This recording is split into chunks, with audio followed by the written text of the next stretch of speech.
Приятели, нямам търпение да ви представя следващият ни събеседник тук в Шлагер Радио. Един наш много любим изпълнител от Русе, Никола Желязков. Нико, здравей! Добре си ни дошъл пак на гости. Здравей, добре заварила. Много те чакахме, защото разбрахме, че готвиш нов вариант на вечерта на мюзикъла. Да, всъщност вечерта на мюзикъла е само името. Това ще е формат, който ще бъде в различни, винаги ще има различна версия. И сега на 25 юни, да, в 20 часа в Фабрика Култура готвим новата версия с изцяло нов състав, балерина, бенд, нов декор, нови песни, така че ще е изцяло ново. Идеално. Сега почваме да разнищваме целият концерт. Казай първо какво ще чуем, защото ти казваш, че е изцяло нов репертуар. Да. Значи, едни от най-популярните отново песни от мюзикали, влиза пак мюзикълът Кабаре, Чикаго, Мама Мия, Суини Тод и още много други. Все още не можем да казваме, защото работим по тях, но това са много малка част. Имаме доста голяма програма, 1 час и половина програма, заедно с приказките, нали, съответно. Но ще има танци, много популярни песни от света на мюзикъл и филмовата музика. С кого ще си партнираш на сцената? Този път моите специални гости са много интересни. Деница Дончева, позната на русенската публика, абсолютно. Тя ще влезе в изцяло нова светлина в ролята на Мама Мортън от мюзикъла Чикаго и още няколко. Тя може да изиграе всичко. Абсолютно. Преслава Великова, която ще си партнира с мен. Да, ще изпеем с нея един от най-популярните дуети от Наба и от мюзикъла Мама Мия, SOS. И още вече нямам търпение да ви чуя. Да, и аз между другото. И Марина Петрова също остава част от програмата, като с нея ще изпеем отново емблематичния дует от мюзикъла Рапунцел и Разбойника, красивият дует. Красиво, и сега според мен ще бъде още по-красиво, защото декорът ни е свещи, над 60 свещи на сцената. И отзад така бял плат, осветление, така че ще бъде още по-красиво. Романтика, да. Любимото ми, и така. Значи ще се видим. Абсолютно. Първа. Кажи сега, освен новите изпълнители, кой остава с теб на сцената от старият спектакъл? Марина и Габриела остават от старият спектакъл, всъщност Габи. И Божена. Да, и Божена, но всъщност Габи за първ път я обявяваме тук, че ще бъде част от концерт-спектакъла, защото досега така пазехме в тайна, че тя също си остава и ще остане с емблематичния дует My Green Light, който всъщност ние във вечерта на мюзикъла изпълняваме за първи път в България. Досега никога не е било изпълнявано, тъй като мюзикъла е доста нов, той от преди 1-2 години създаден мюзикъл и той остава също част от програмата. Божена също остава, тя е на пианото. Вие сте си екип. Точно така, тя е един от най-любимите пианисти, с които аз обичам да работя, защото някакси работата ми върви леко и дори да имаме проблеми, защото винаги има някакви проблеми. Това е абсолютно нормално. Да. Но Божена, с нея винаги ги решаваме. Нейното чувство за хумор просто да. Всичко наистина минава леко. Да, абсолютно. Много прекрасен човек и работа върши тя. Имаш оркестър на сцената този бенда. път? Бенда на вечерта на мюзикъла. Значи имаме пиано Божена Петрова, Александър Атанасов китара, Лазар Бенов барабани и Станислав Иванов саксофон и тромпет. Така че ще бъде доста по-различно. Интересно. Да, със сигурност. Защото живата музика предполага съвсем друго звучене. Да. И имаме, те ще интерпретират на някои от песните, аранжименти и така че ще Тоест, ти не знаеш много какво ще свирят. Наистина не знам. Пълна импровизация. Всичко, да, всеки път го свирим по различен начин. Но това е магия пък. И става прекрасно. Това е основата на вечерта на мюзикъла, да даваме емоция на хората и някакси поради това ежедневие, което е тежкото и не толкова цветно. Тегаво. Да, някакси да се отнесем и да си представим, че сме на много по-красиви места. Аз за това и говоря преди всяка песен. Много хубаво разказваш, само това да ти кажа. Много ми хареса предния път. Как хубаво разказва. Ма все едно бяхме в една приказка и ти така нежно, лежерно разказваше историята, да речем, на мюзикъла и кой герой, какво, защо. Беше много хубаво и интересно. Това е идеята. Дори казвам на публиката, че по някой път е хубаво, въпреки че имаме толкова осветление, защото всяка песен има свое собствено осветление, декори, костюми и всякакви такива неща. По някой път казвам просто да си затворим очите и всъщност това го знам от майката на Боженка, която е дългогодишен инструменталист и жесток професионалист. Аз държа тя да е на всеки концерт, на първия ред, и тя казва, че когато изкуството е толкова силно и красиво и направено както трябва, дори като си затвориш очите, ти ще си там.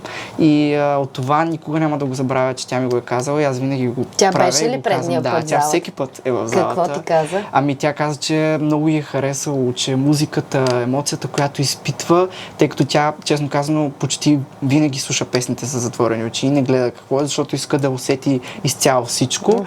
И така че беше много доволна. Има неща, които ни казва, тънкости, които да подобрим, за което човек аз съм много опит, благодарен. Винаги трябва да се слуша. Абсолютно, да, абсолютно.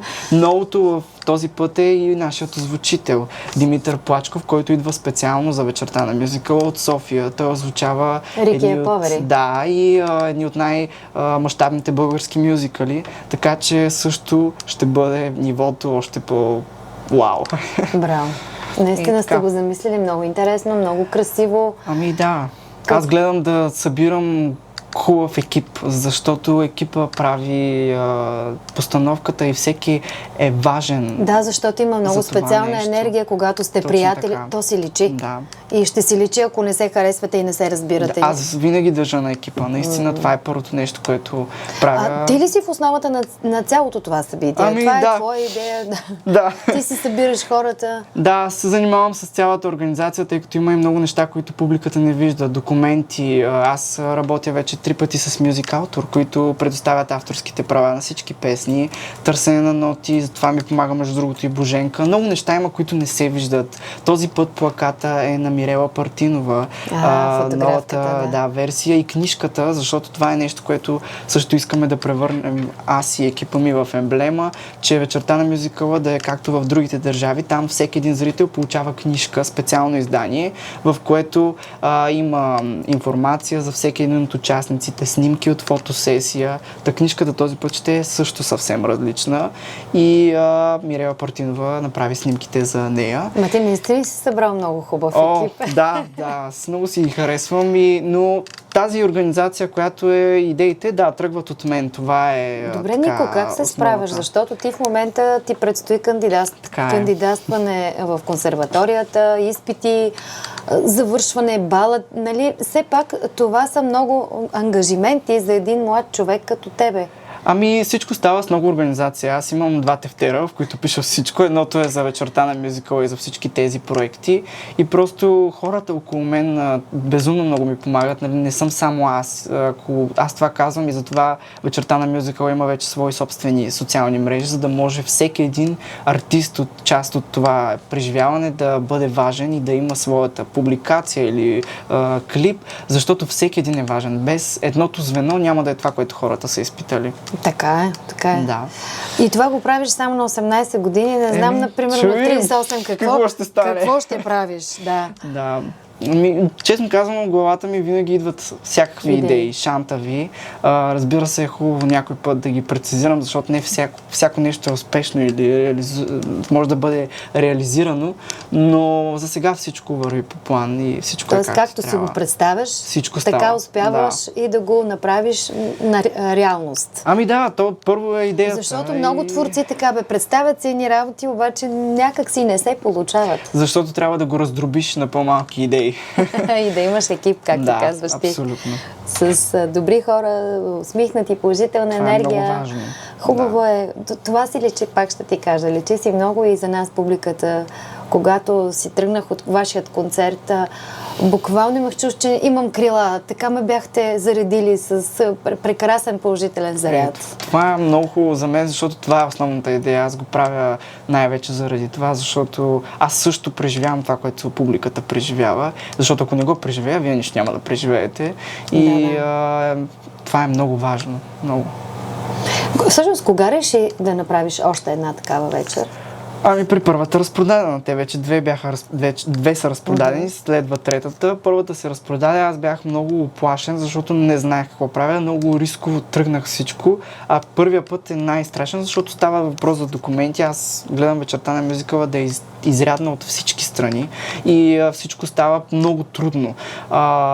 И първият път беше много стряскащо, но това, че видях, че публиката има интерес към такъв тип събития, ме накара да направя още веднъж и гледаме просто да разрастваме всичко. Този път не казах за това, имаме кабаре зона отзад. Това са правостоящи маси, коктейлни маси, на които хората ще могат да се чувстват все едно са в истинско кабаре. Така, и да танцуват, ако искат, могат да си припяват. Ще имаме бар, всеки един от тях може да си закупи каквото иска.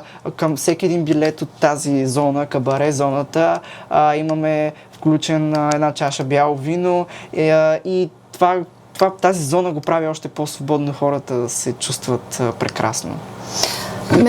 Предполагам, че си гледал много филми, свързани с епохата на кабаретното изкуство. Да. От тогава ли всъщност в тебе битува представата, че би искал да направиш нещо такова на сцената? От тези филми ли ти дойде желанието за... По-скоро желанието ми е от първия път, когато участвах в мюзикъла Кабаре, тъй като това е първият мюзикъл, който аз съм участвал изобщо и той така възбуди интересът ми към мюзикъла.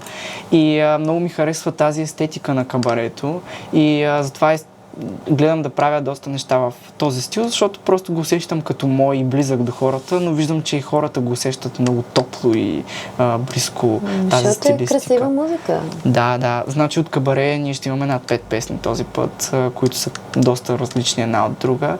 И комичната песен за Ананаса отново ще бъде част от репертуара. И Фронлайн Шнайдер този път ще бъде друга. Така ли? Да, този път, миналия път Фронлайн Шнайдер беше Габриела Илиева, а сега ще бъде Деница Дончева. Денката ще бъде Фронлайн Шнайдер. Идеята на вечерта на мюзикъла е дуета за Ананаса да бъде всеки път с различен изпълнител и хората да виждат различна визия на дуета. Да, защото ние като репетирахме и Денката ми каза, аз мога ли това да направя? Аз казвам, да, всичко трябва да е различно, да е коренно различно от миналия път. Да, трябва да е различно, за да е интересно пак. Да, всичко е много различно този път. Добре, имаме реклами, след което ще си продължим разговора с теб в студиото, защото има още какво много да разкажеш.